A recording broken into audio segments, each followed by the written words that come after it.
और यहीं काम करते तो कुछ अपने परिवार से भी भेंट कर लेते, अब दूर जाना पड़ रहा है।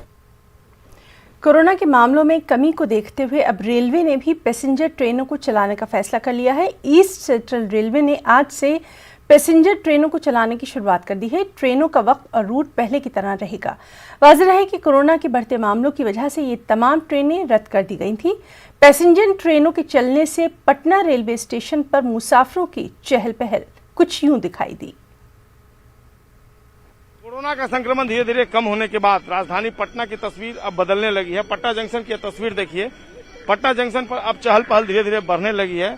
कल तक इतनी भीड़ यात्रियों की नहीं दिखती थी, लेकिन कोरोना का संक्रमण जैसे जैसे कम होता जा रहा है, अब जो यात्री हैं उन्होंने भी अब ट्रेन से यात्रा करनी शुरू कर दी है। आज पूर्व मध्य रेलवे द्वारा 24 जो पैसेंजर ट्रेन है उनका परिचालन किया जा रहा है और लंबे समय से ये ट्रेनें लॉकडाउन में बंद कर दी गई थी, लेकिन यात्रियों की सुविधा को देखते हुए इन ट्रेनों का परिचालन किया गया। चारों तरफ अब पटना जंक्शन पर चहल पहल बढ़ी है। कल तक ये भीड़ नजर नहीं आ रही थी, लेकिन अब धीरे धीरे लोग ट्रेन की यात्रा करने लगे हैं।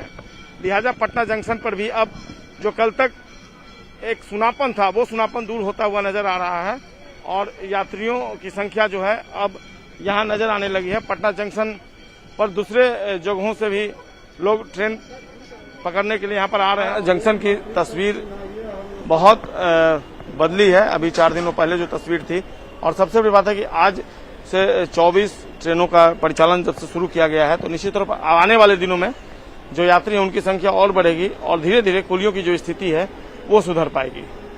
कैमरा पर्सन मनीष जुनेजा के साथ संजय कुमार, न्यूज 18 पटना। मुल्क में भले ही कोरोना की दूसरी लहर पर धीरे धीरे